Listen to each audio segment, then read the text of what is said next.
Arratzaldeon eta ongi etorri txorine sasoi honean saiora. Aizpurrena, prest? Prest. Gaur beko oso-aldetik jumar gara.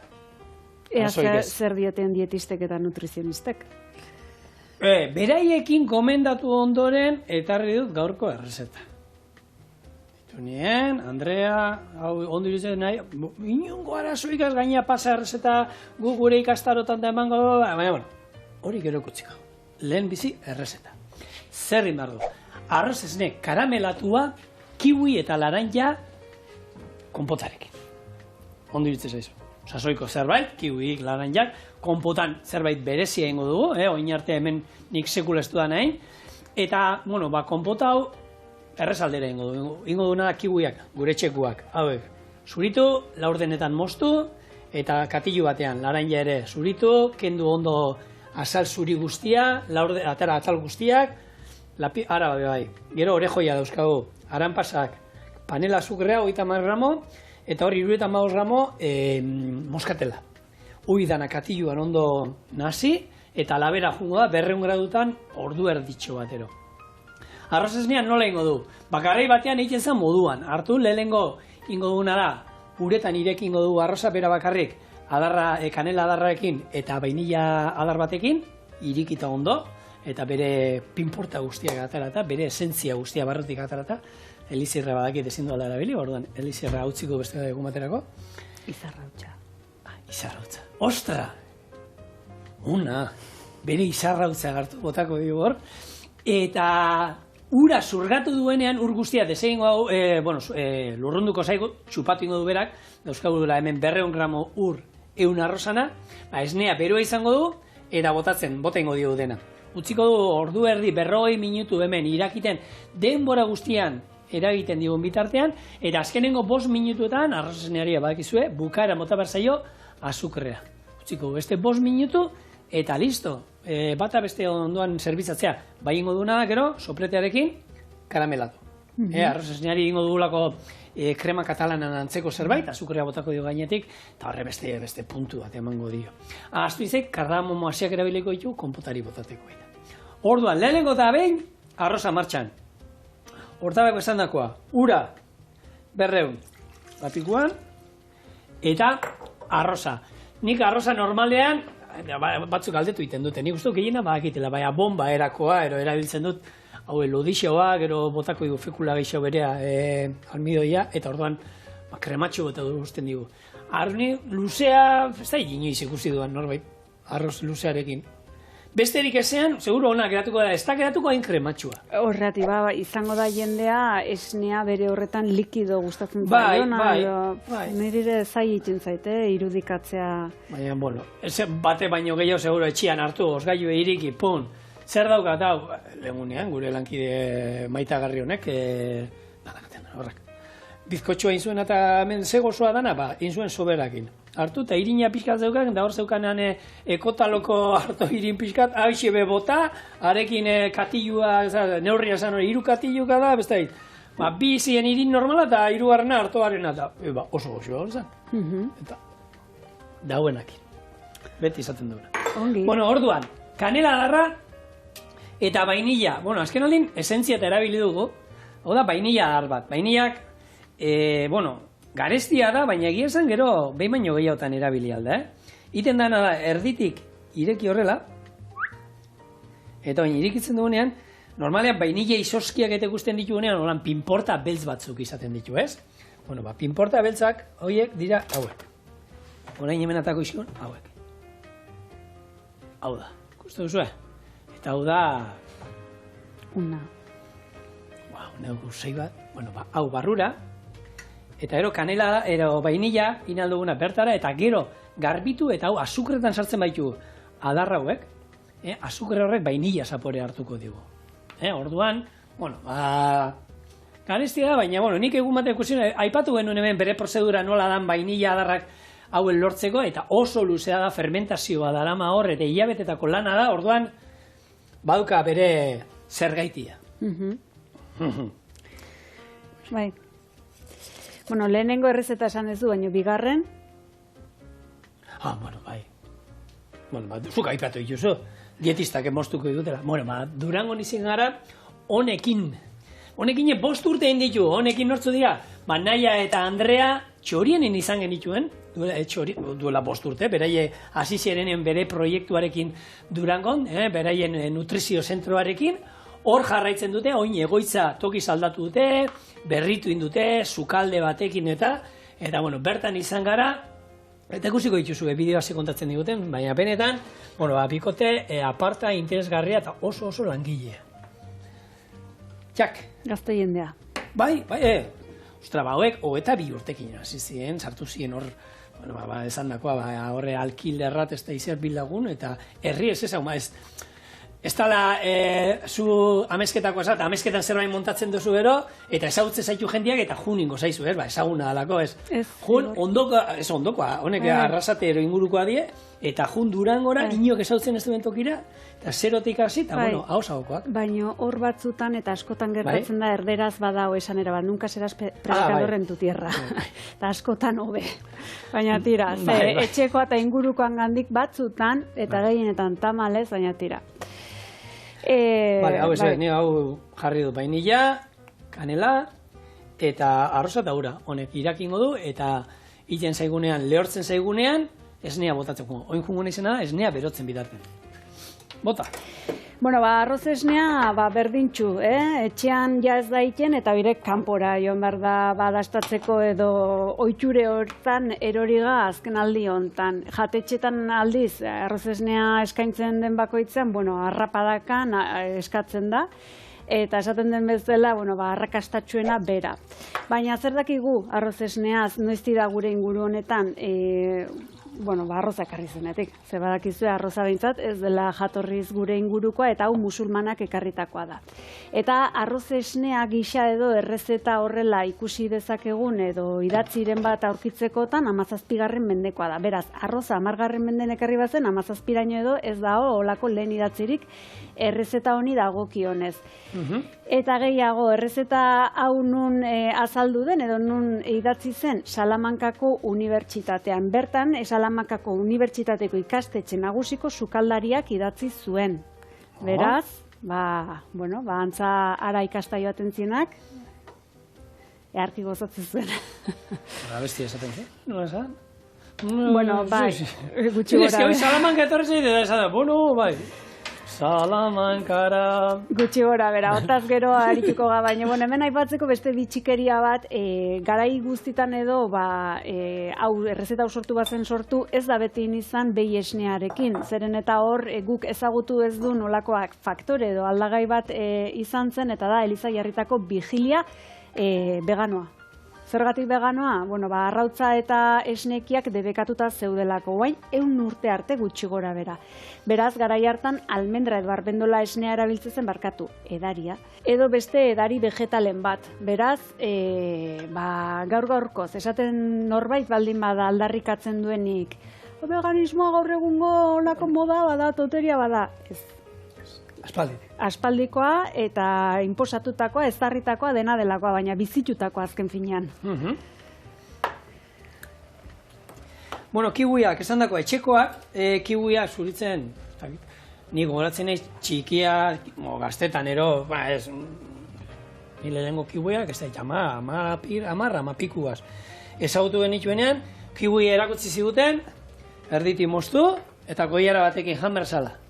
Gero ja, ikaso gero bat ikusi nion, dana zuritzen da, esan, hola, hori behin aldaiteke, eta gero osore jan da, esan, a ber. Bai, hori ematen do biharrikin zuen da, eta gero bapaten, gure etxean olako gauzak, aguakatea moduan, gure etxera aguakatea etorri zanean, aguakatea zan, hartu, erditi moztu, ezurratara, olioa erdian bota, gatz pixka bat, ospintantza bat, eta hola koiaraka da jan behar zan, bertatik. Gero, ensaladan botatzean eta hori, nik ez da, ja, hostele izan, hasi nintzenean ero ikusi nuen da, esan, hori bina aldara. Gure txean, aitak ezakartzen zituen gauza gau, holan inbar da, amen. Ez beti. Hori da, holan, bai. Eta, bueno, hasieran holan zan. Gero, bueno, badakizue, hemen, txortena dokan tokian, hemen izaten duela, holako enbortxo bat, hor da nori, holan pare buelta eman da, eta punta hau, hemen dago, egurra moduan, zuaitzetik datorrena. Hau, atera, eta listo. Ez duka beste misterio. Eta gero zuritu, eta esan dako egingo duna da, hemendik 8 pusketa, erolan aterako ditugu, 6-8 pusketa, eta hemen joango gara, katilu batean nazten, gero laranja, gainerako frutak guztiak. Eta hemen bidardean arroza martxan, ura lurruntzen nahi zaigu, eta gero, dena zurgatu denean, risotto bat izango gasa moduan, esnea barrura. Honekin. Lagunok, badakizue aurtengo txorieneko leloa, txoriene sasoi honean dela, eta horretako ondo elikatzea nahi eta nahi eskoa da. Eta hortaz, nor daki, gure gaurko lagunek.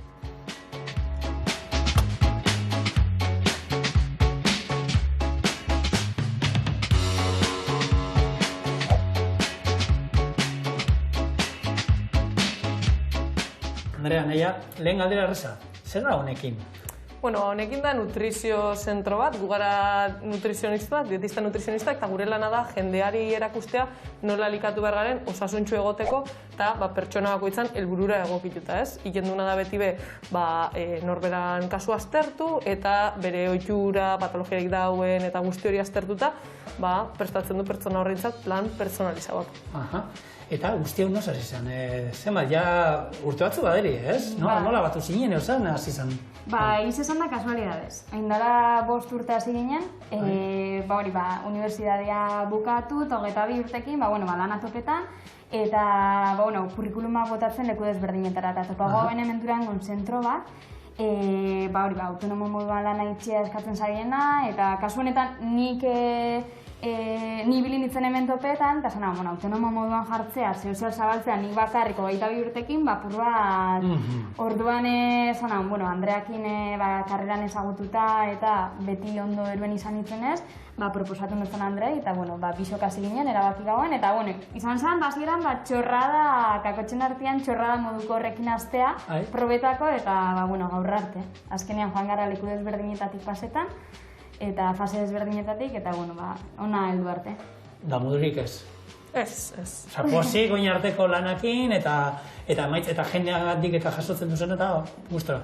Gogorra da bidea, izurrik ez du esango, azkenean erreza ez da, politik usten den arren kanpoti, gero prozesu berri bat martxan jarri eta ezagutarazi eta dana martxan eta zube erabaki arte nola lanin, prozesuak bere maldak dako, ez? Baina, egiz esan merezi dauen zerbait, edo gaur egun hori hortak. Ze gaina zuek esaile bertako. Hori bada jandika da, normalean ez herrikoa zara eta, jentia ezagunak ero etortzen dira, baina pixo kanpoko zaila. Claro, orduan hasiera baten, igual suposatu zagoela, esfortzu estra bat, ez? Ezagutarazi apur bat, eta, osa okuak laguntzen da, baina hemen, igual ez bagara ezagunak, baina, poka poko, bagabi. Hori da. Ezagutzen dituzue, honekinekoak, eta gure errezeta ere ezagutzen duzue, hemen doa. Dagoeneko uraia, ezer geratzen, beste minutu bat utziko dut hemen, eta esnea botako diot. Eta orduan, hortik, 30, 15 minutu, 40 asko jota, horri izango du, emeki, baina, nazten, denbora ematen dian fruta egiteko. Salamakako kanta aipatu dezun hontan, letra entzun zazue favorez.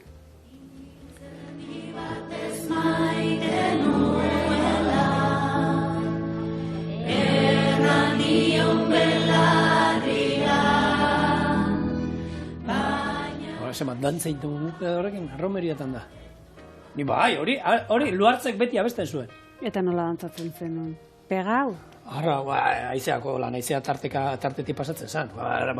Adinoetan, kieto, distantzia mantentzen. Baina erreza zen. Batona, Holanda, lotza, gaina, eskerrak etortzen zela guri ateratzera, ni mintzaten hitz egute. Orduan galduko zen itxun denak noski. Baina, Salamakako unibertsitatea aipatuta hemen pare bat olako bitxikeria ez baina olako esan genezake ezaugarri. Lehenengo eta behin ez dakit badakizuen, baina Europako zaharrenetakoa da. Zehazki 3 unibertsitatetik zaharrena. 1918 urten eratu zen, eta orduan olako ikasketa orokorra kategoria eman zitzaion. Zehazki Studi Salamentini. Bai, eta bueno, liburutegi publikoa ere bazun, eta hau, kasu hontan, Europa mailan lehenengoa izan zen olako ekimen eta gauza bat izaten. Eta dena azaltzeko, egie esan Elizak finantzatutakoa zen. Horregatik izango da, abestiak digoen bezala, hemendik fraile eta estudiante izateko hainbat eta hainbat gazte, kasu hontan mutilak, bidaltzen zituztela hemengo familiek. Bai. Baina, estudiante tunante. Nahi nuela eskondu nintzen. Bai, nira mutu, baina, Bizkaian eta Gipuzkoa mailan edo kanta herriko honek 2 bertso ezagun ditu, baina Nafarroan 4 bai, eta esan den genezake historia kasu honetan hobekiago zehazten dela. Guk ezagutzen ditun 2 bertso horietan, Salamankarako bide hortan, nola damutu ez damutu, aipatzen da, eta gero Aita Jainkoak egin banindu zeruetako giltzari ere, bai. Beraz, hortik tiraka, bai, ez? Danak botatzen ditu, Lauek. Laure. Oskorrik hor lan handi intzun, hauen biltetan, eta besten. Hori egie da, dena aipatu behar da, eta bera bezala, beste hainbat olako ekimenetan jardun denak. Zeruetako giltzare aipatuta zein da, berez edo zeinen ardura da lan hori, San Pedrona, ez da? Eta zenbat aldiz pentsatu izan du, zenbat giltze dute ditu San Pedrok? Eskura, zenbat giltze beharrote die zeruko ateoik irikitzeko? Bakarrakin ez? Bi, bat urrezkoa eta bestea zilarrezkoa. Eta hori zaiti da? Ez dakit, ez dut simbolismo hori eta ez dut ezer bilatu egia esan, baina, ze gauze da gu hemen gizaki elurren eta mundu hontan bizigian hontan, San Pedro itxure hartzen deula olako giltze sorta handi horrekin, ez? Batutan San Pedro ematen du. Eta hori esaten da, San Pedro baino giltze gehiago ditut. Oaindik badao jente juten dara kriston jabero sarrakin da. Oaindik? Bai, zure bai ez, ozer? Giltze bakarra, beti. Bihotzekoa. Bihotzekoa. Ez, txikua. Ni giltzak erbete ditut aldan gutxien, ni pixua gainean bakarra eranalko banuke dana, hoxe, antxe. Ez. Baina, giltzakoan edo jaberoan esaten dena 500 giltza eramatekoa bazara eta gaina galtzekoa, okerragoa, zorionekoa zu edo zorionekoa gu teknologia garai hontan baliabide ugari ditulako eskura, APP-ak, zorioneko APP-ak edo aplikazioak. Hauetako bat da esaten dena, mugikorrean giltza eraman dezakezu, horretarako aplikazionekin Bluetooth bidez iriki ditzakezu, demagun garajeko atea edo beste hainbat eta beste hainbat ate. Bai. Ez hori bakarrik giltzaren kopia iteko bestelako aplikazioak badaude eta hauek olako boom bat izan di estatu batutan. Baino, abantail guztik, desabantaiare izan datzezke, eta kasu eta hauetako bat hauxe da. Aplikazionekin zure giltzari argazki bat atera, eta instantaneoietatik olako kode bat bialtzen dizu APP-ak. Bai. Hau zergatik edatu den eta zergatik izan den olako arrakastatxua, giltza aztu edo galdu baldin badugu zeiten dugu, zein bar dugu, sarraiegilari deitu. Sarraiagileak zeingo digu, irteera kobratu, eskulana, eta bar. Orduan, aplikazio hauek hori saiesteko bidea daukia. Orduan da, argazki atera esan bezala, kode bat bidaltzen dizute, eta estuasun edo larrialdi horretan giltzaren kopia bat beharko bazenu, aplikazioarekin esaten dena olako asoziatuta edo batuta dauden sarraia dendara joan, kodea eman, eta beraiek ematen dizute giltzaren kopia. Zein den alde txarra, argazki hori galerian, zokoren batean gelditzen bada, edo nube edo odeian esaten dena, beti dela, holako ziber nola esaten da, indezake txandrioa, orduan, agian, sarraiagilaren faktura baino, holako susto handiagoa izan daiteke. Bai. Hoxe, zeruetako giltzari. Kontu zibili. Gaur egun esan duzuna APP nola astu hori, giltza astu dut, APP-a, egunen, hitz egiten nola batekin, lehen telefono pila buruz genekin, baina gaur egun zenbat kodea dakizkigu buruz. Ordenaiona, telefonoa, bestekoa, lanekoa, sartzeko ez dakinun, sartzeko beste ez dakinun, 10.000 kode, ero berdin erabiltzen duzu, eta karo. Baina hori ez dago mendagarria, zibernauta bati lagundu egiten diozu, baina. erotzekoa da, zema, gaina sartzen zen da, zure kodea zein da, pasaitza da, mengua basteza sartzen, buruan dakizkizun guztik, eta alako baten asmatuko zu. Bueno, laren Jaione, zuritzeko garaian, hartu eta zuria, dena ondo kenduko du, hortarako teknikolan laban zorrotz bat hartu, eta txak, ez digutziko ezer. Eta gero, atalak ere, kontu handiarekin, banan atalako izkiogu inungo azalik gabe, bakarrik aragia atalako, laren da aragia. Eta gero hori bai, hemen daukagun hori, espremitu ingo dolan, da zuku pixka bat beti atatzen da. Garrantzitsu. Bueno, gaina egunean zenbat, fruta pieza da gomendioa? 3-4 bai. Edo 5, edo 6, edo alden eta gehien, ez da? Bueno, baina hori badaude ikastaroak eta horren inguruko. Andrea, ni nutrizio zentro gehiagi ez ditut ezagutzen, baina ez dakit sukaldea denek daukaten, zuek honi garrantzia baten dituzu, holan klase praktikoak eta egiten dituzu, ez? Bai, hori da, guk azkenean ikusten dut tailerren zerbitzua, alde batetik hori, bertan konsultan eskaintzen duen zerbitzuaren komplementario bat, hau da, teoriaz gain praktikarako errekurso horrei lortzeko, eta bestalde bai, igual konsultara ez datorren pertsona batentzat, baina elikadura osasuntsuan arluan pixka bat ikastea gure dagoena, hor dako aukera bai ikasteko, azkenean gure tailerrak egoten dira osatuta alderdi teoriko eta praktikoakin. Bereziki praktikoa, baina hasieran beti tematikaren arabera saltzen du pixkatxo bat horren inguruko informazioa, eta ja pasatzen gara gero errezetak ikera. Eta bertan, gu sukaldarisak ez gara, baina gure teknika eskasakin, baina baliabidiekin saiatzen gara jendiari emuten rekursoak beraiek etxian be, ideia asko ukibarik plater osasungarri gozuak eta askotan azkarrak prestatzeko. Hor ze perfiletako jendeetaz da, jende gaztea, heldua... Desberdina, orokorrian, bi tailer, alde batetik etaten du helduendako tailerrak, eta horretorriko dira, nik uste dut, 25, 50 urte inguruko pertsonak gutxi gora bera, eta gero baita egiten du, udan, hasi ginen oindala 2 urte, sukaldaritza udalekuekin, eta horrik du 7-12 urte bitarteko gaztetxuendako tailerrak, eta hor publikoa jaizten da pizkatxo bat. Bueno, eta hor ikusi du, gero sarean ere zintzilikatzen dituzu, hor nahiko aktibak zaretela, eta Instagramen eta errezeta jartzen dituzu, eta hor ideia behintzat ematen dizkiozuela jendeari, ez? Hortan saiatzen gara, azkenean da modu bat, igual azkenean zerbitzu pribatu bat danez, mundudanari bestela iristeko aukerarik ez da, eta da modu bat, jendeari rekursoak emunalizateko. Elegantea sukaldea. Txukun daukate jarritea, eta, ostra, horre sartu dute, holan politxo eta mai inguruan jendia batzeko, eta ondo. Bitu hori, nik umekin ikastaron eta hori oso ondo da, udalekuak umenak eta. Hor gehiago, jendeak umei eta, etxean jak ez dugun etxean, litzatolakotan eramateko, ero ez dakit. Bueno, egia esan, aintzat hartu behar du nolako jakinduria bat da, bai elikadurarena eta bai sukaldearena, eta egia esan sektore hau, bere tokin jartzen ari da, eta bilatzen, egia esan, aurkitzen duen bilatu eta aurkitzu ez daita berdina. Hori da. Bueno, hemen, ikusten duzu, atalak, bakoitza, hemen, azal alde bateraen, bestea, txak, sartu, eta garbi, inungo azalik gabe, lasai honez zuntza badukala, beldurra gabe, jan. Bueno, beida, sektorea aipatuta, laranjaren sektorea adibidez krisian da. Ez da bere momentu honenean, Espainia mailari behintzat dagokioenez. Bai, Valentziako, Murtziako eta Andaluziako laranja ekoizlek, triste daude egia esan, eta zer ere bai noski, jasaten nahi dien krisi honengatik.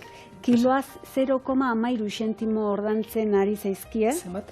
0,13 zentimo. 0,13 zentimo laranja kiloa? Bai, iaztik ona ere jetxi eginda prezioa, eta, zertako, ez, esan nahi nizuke. Saltokietan da prezio berdinean ari gara erosten? Hori bai, baina, gauze da azken finean zerk eragindun prezioa jeistea, ez, eta hemen gezurri gabe esango dugu, atzerriko markatuk.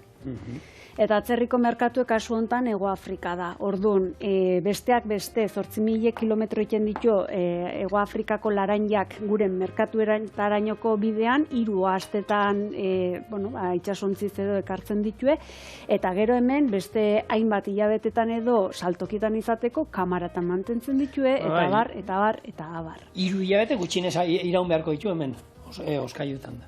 Orduan, nik hori banekien udan ekartzen dutela hango laranjak ekartzen dituztela, baina nekien oin ere eta 0,8 hori da. 0,13. Botatzea, honekin adibidez, olako esaten dena gastuk ordaintzeko edo estaltzeko lain ez da oire, gutxioa. Hego Afrikan egon ginenean, 2016an uste izan zela, txiloekin, ikusi genituen hango laranja ekoizpenak, gero zelaiak, ustiategiak, eta, han zeukaten arazo elefantekin. Kriston esiak zeuskaten elefanteak, elefantei laranjak, zoratu ite, gustatzea pila bat. Eta zeuskaten, baina elektrizidadeekin da, olako esi handi batzuk, zeinoiz, elefanten batero sartu bazan, hartu eta dana. Orduan, baina, eta beraiek esan zuten, laranja hemen, zuk udan jatitu zuenak, hemen goa eta... Egia esan, guk hemen zeozer egin genezake, eskumena gurea izan liteke. Ez dugu alderik nabaritu, zigorrek esan bezala prezio horretan. Beraz, tenteltzat gaitue, ez dakit, gauza da, begiratu, eta alba da, bertakoa sustatu, eta hortarako, leheneztu esan dakoa. Hori jatorria galdetu, hor aukera dago begiratzeko jatorria nungoa dan, eta, zen ekoizlei eta eskua botatzera, ez? Eskenean. Eta, kalidadean bebai, nik uste dut lehenago jaso behar dela, nahi dut esan, han lehenago jaso beharko dute laranja horiek, ez? Ero kamara berezitan gero mantendu. Baina heldu puntua, ez da izango berdina, 3 aste lehenago, Hego Afrikan jaso duten 3 aste lehenago, ero hilabete lehenago, Hego Afrikan jaso duten laranja batena, ero aste bete lehenago jaso dutena Zuaitzetik. Ez da, Valentziatik. Hori alde batetik, eta gero ere ez da gaitzestea hangoa, ez, era bat, oreka bat. Oreka bat, eta bertakoa ere sustatu, eta bertakoa zaindu. Eta bertakoa 0,13 kobratzea, eta zemat ordaintzen 2 euro inguru, euro eta pikura ordaintzen da, segun zelan ja, bitik gora. Kiloa, orduan. Hor zerbait inbarko zen. Eta holan gertatzen da, esne ekoizlekin, da beste Denekin, orain gutxi hor urnietako esne ekoizle batzuk ere aterazien, testigantzak eman zituen, eta larri. Hor azitik entzen, nola jarri zituzten esne freskoa hartzeko olako bendinak ero hori da, kentzen berri ez dietela ematen duen lanerako, bueltan datorrena ez dutela jasotzen. Ordan, Pena. Laranjak, gero musika orejoiak gero, bertara, eta hemen aran pasa batzuk, hauek ere erditi moztuko ditut, bertara bota, gero panela azukrea, kanela darra bertara botako dut, kardamomo hasiak, 3 kardamomo hasi. Batxuririk ez? Gaur, egoneiz botatzeko, Beltza ondo geratuko zen. Serio? Berakaz beltza. Ni regali zapori hartzen dio, jaioneo. Beltzan txarra egongo. Atzo zer botatzen du? Musika zerekin beteta? Bai, egie, galuzea eta mahonesa. Hori ez da gure usta, Ez, baina hori egiten bada... Zer ez? Zer arrai esperoko dugu, ez? Horretik, hobe isilik egotea. Baina, kontua da, gaur egun, kirolariak eta gero eta dietistak eta bereien zerbitzuak eta nutrizio adituen zerbitzuak gero eta gehiago erabiltzen dituztena, eta honekinen ere hori badaukate. Gaur egun, kirol munduan jendeak gero eta garrantzik gehiago ematen dio elikadurari, eta horrekin jendea etortzen zaizu baita zuen konsultara?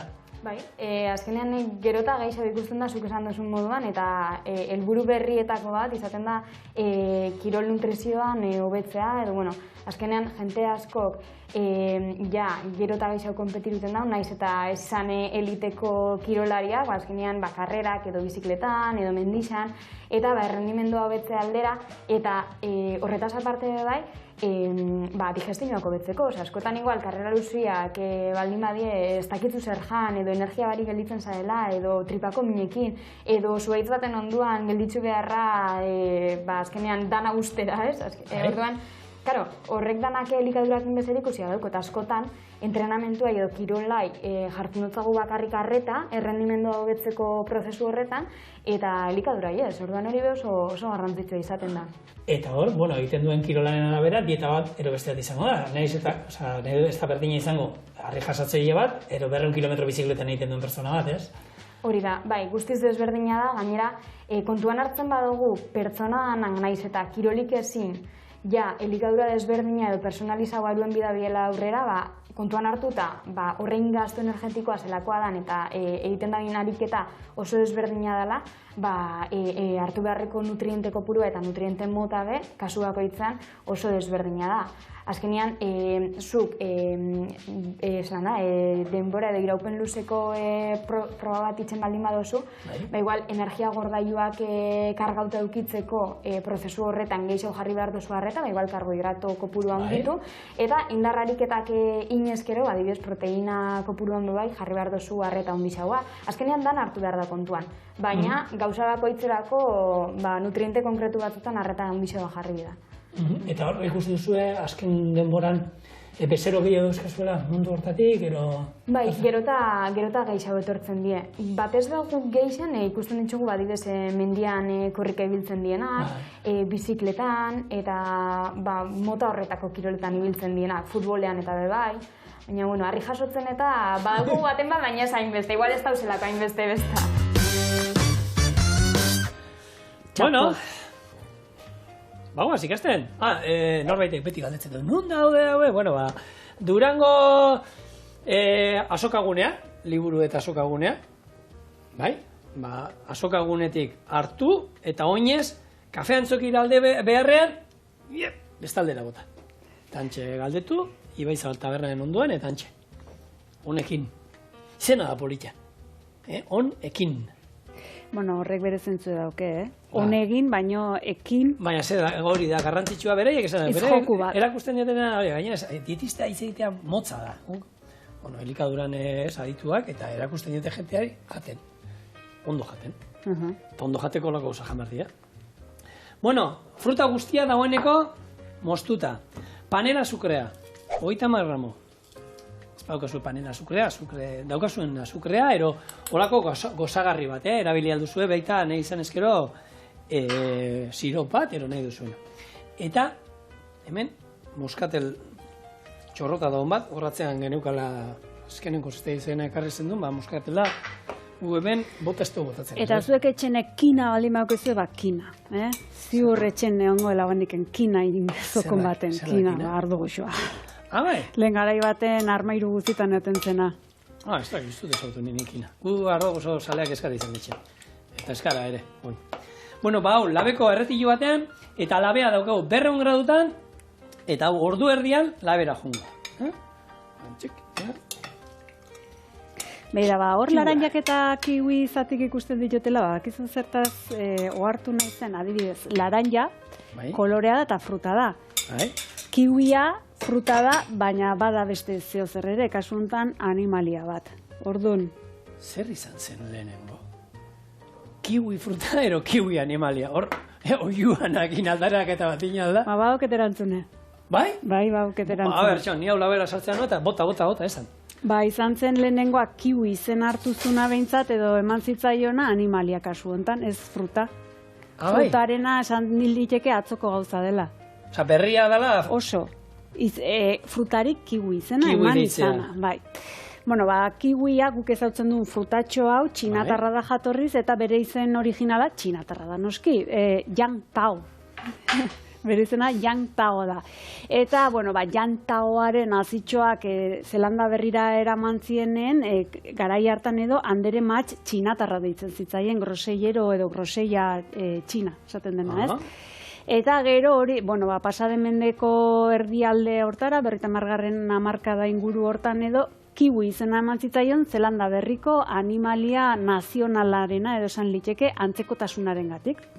Biek txiki die, marroia die eta iretsu die.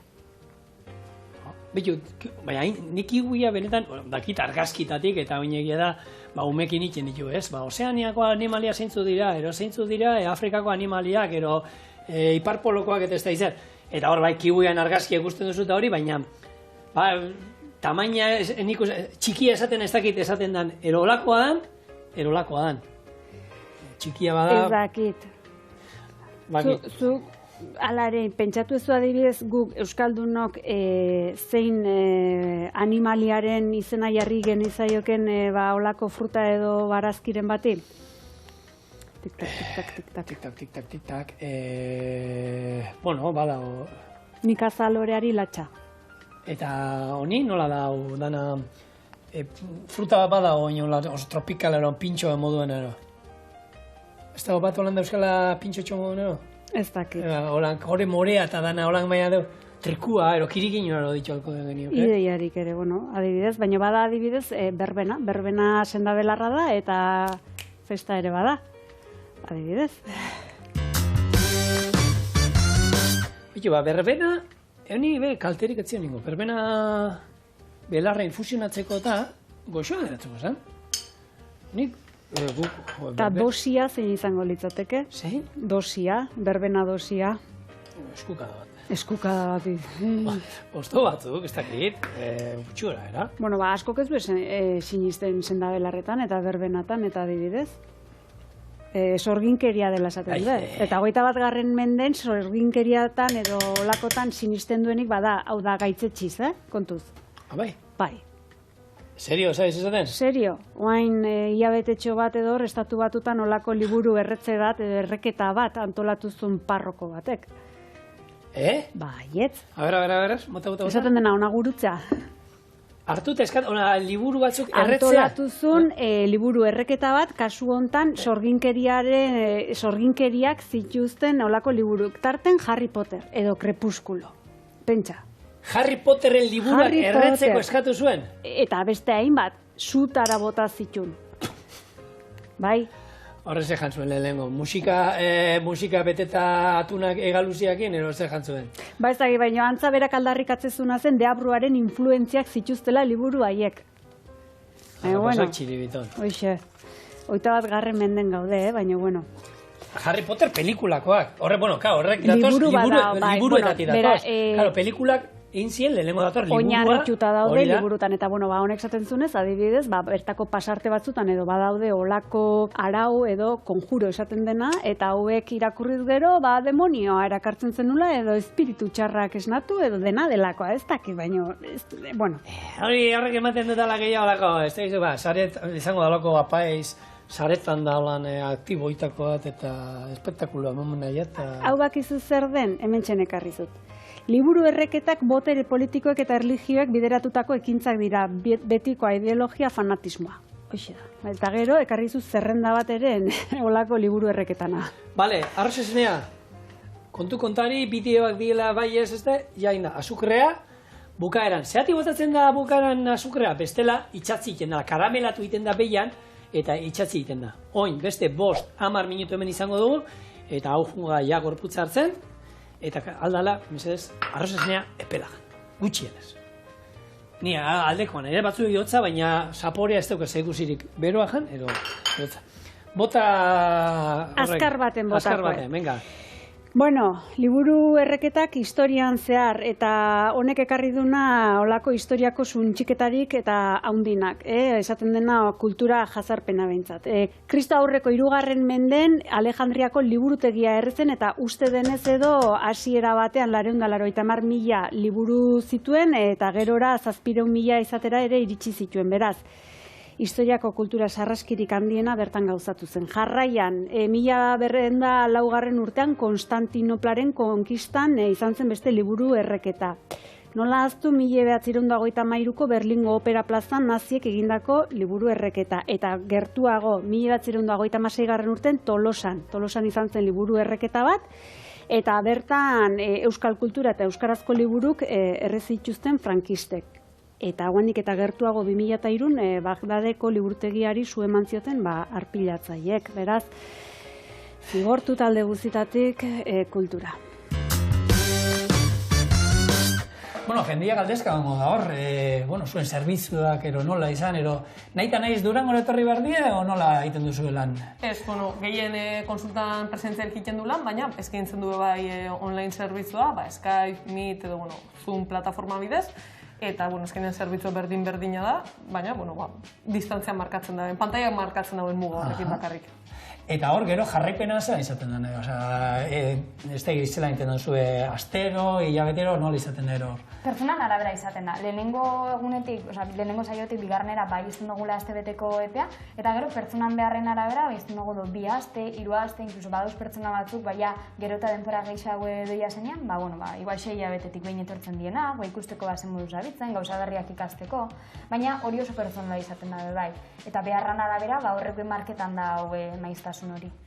Oso, ondo bikote, eskerrik asko, eta ikusiko da beste behin. Eskerrik asko. Eta zue badakizue, osasuntsu eta ondo jan nahi gauzue, hor behian dago zu informazioa, bi hauek. Honekin. Naia eta Andrean onespena baldin badaukegu. Bi egun jarraietan postrea jatea, eta nik uste pixkat ere kendu behartzen dela, dietista eta nutrizionistak hor zorrotzak dielako. Baina gero azkenean bereik, ez kirol munduan da bereik, ze kilo zer egiten duzu, gero erretzen baduzu hori, matematika kontua da. Guk 1.500 kaloria sartzen baitu, eta 3.000 erre, eta guineko problemaik.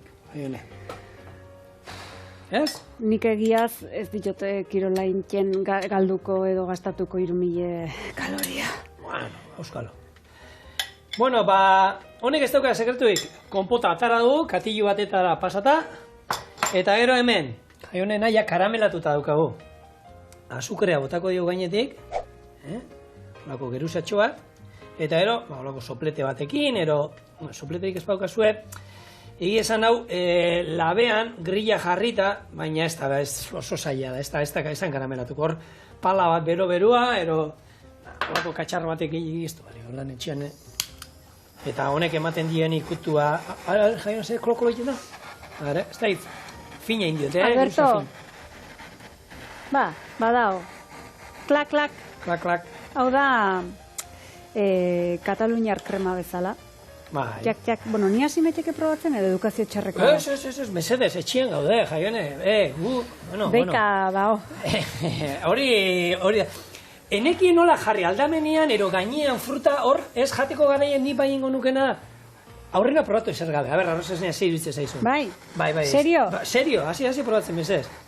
Baina gero bestela hori fruta gainean jarri, eta frutakin nastuta nik uste dut ingo nukela. Boa, txabal. Hombre, atzokoa, atzo, hemen gontik eraman genituen oinek gurpilak eraman genituen barruera, eta jendia jaione oso altu daukate, Horra. Bai, eta frutakin? Oin. Oin. A ber, nik arroz nagoena. Boa. Puntazo. Bai, jonen dago. Oso. Bai? A ber. Gozoari nazten zaio zitrikoa, zizt? Bai. Eta bai izango zen konpota bat, izan dezagun sasoikoa.